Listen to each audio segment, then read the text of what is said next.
دانیہ قرآن academy. یہ قرآن وہ رستہ دکھاتا ہے جو سب سے سیدھا ہے، اور مومنوں کو جو نیک عمل کرتے ہیں بشارت دیتا ہے کہ ان کے لیے اجر عظیم ہے۔ نحمده ونصلي على رسوله الكريم اما بعد فاعوذ بالله من الشیطان الرجیم بسم اللہ الرحمن الرحیم۔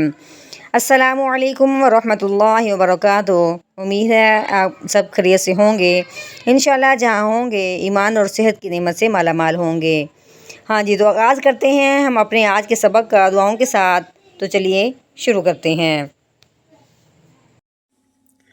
اللہم صلی علی سیدنا و مولانا محمد وعلی آل سیدنا وعلى آل سيدنا ومولانا محمد وبارك وسلم۔ رب اشرح لي صدري ويسر لي أمري واحلل عقدة من لساني يفقهوا قولي۔ رب زدنا علما رب زدنا علما رب زدنا علما۔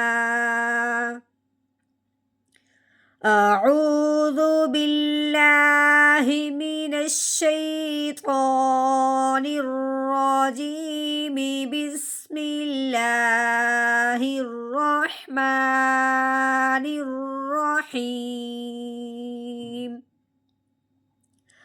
بِأَيْدِي سَفَرَةٍ بِأَيْدِي سَفَرَةٍ۔ ہاں جی، با کے نیچے زیر لگی ہوئی ہے، اس کے ساتھ یہ جو الف ہے یہ الف اب نہیں پڑھیں گے کیونکہ الف کے اوپر کیا لگی ہوئی ہے؟ زبر۔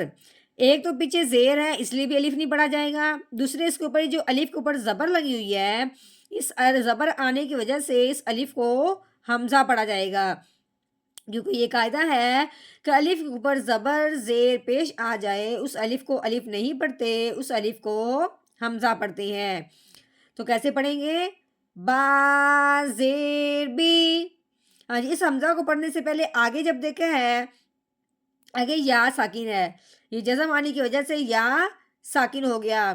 جب یا ساکن ہو اور اس سے پہلے حرف پہ زبر آ جائے تو اس یا ساکن پہ لین کا قاعدہ جاری ہوتا ہے، یعنی کہ اب یا ساکن کو اب ہم نے نرمی سے پڑھنا ہے، کھینچتے ہوئے یا جھٹکا لگاتے ہوئے بالکل نہیں پڑھنا۔ کیسے؟ حمزہ یا زبر آئی، یہ ہے لین۔ کیسے؟ آئی بی آئی۔ ہاں جی، اب آگے دیکھیں، یہ یا ساکن ہے، اس سے پہلے زیر ہے، یا ساکن سے پہلے حرف کے نیچے جب زیر آ جائے تو اس یا ساکن پہ مد کا قاعدہ جاری ہوتا ہے۔ یہ یا ساکن سے پہلے زبر ہے تو لین کا قاعدہ جاری ہوا، یہ یا ساکن سے پہلے زیر ہے تو اس پہ مد کا قاعدہ جاری ہوا۔ دال یا زیر دی، مد کا مطلب تھا لمبا کرنا، ہم نے کیا کیا؟ دی بی آئی دی، اس کو ہم نے پڑھا آئی، لمبا نہیں کیا، لین کا قاعدہ جاری ہو رہا ہے۔ دی لمبا کیا ہے، کس پہ؟ مد کا قاعدہ جاری ہو رہا ہے۔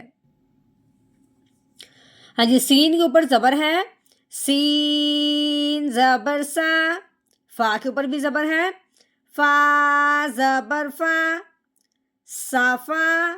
رو کے اوپر زبر آنے کی وجہ سے رو کو پر پڑھیں گے، یعنی کہ موٹا کر کے پڑھیں گے۔ رو زبر رو، صافا رو۔ تا کے نیچے دو زیر، یعنی کہ تا کے نیچے تنوین آ گئی، تا دو زیر تین، صافا رو تین۔ اب یہ جو گول دائرہ ہے یہ کیا ہے؟ وقف ہے۔ اب وقف کی صورت میں آخر والے حرف کو کیا کرنا ہے؟ کیونکہ یہ گول تا ہے، کیونکہ ہر وقف کی صورت میں آخر والے حرف کو ساکن کرتے ہیں. یہ تو ہم نے کیا کرنا ہے، یہ گول تا ہو تو پھر ہم نے تا کو ہٹا دینا ہے، پیچھے ہا رہ جائے گا تو ہا کو ساکن کر دیں گے. کیسے پڑھیں گے؟ آگے وقف سافارو، سافارو، بی ایدی سافارو، بی ایدی سافارو.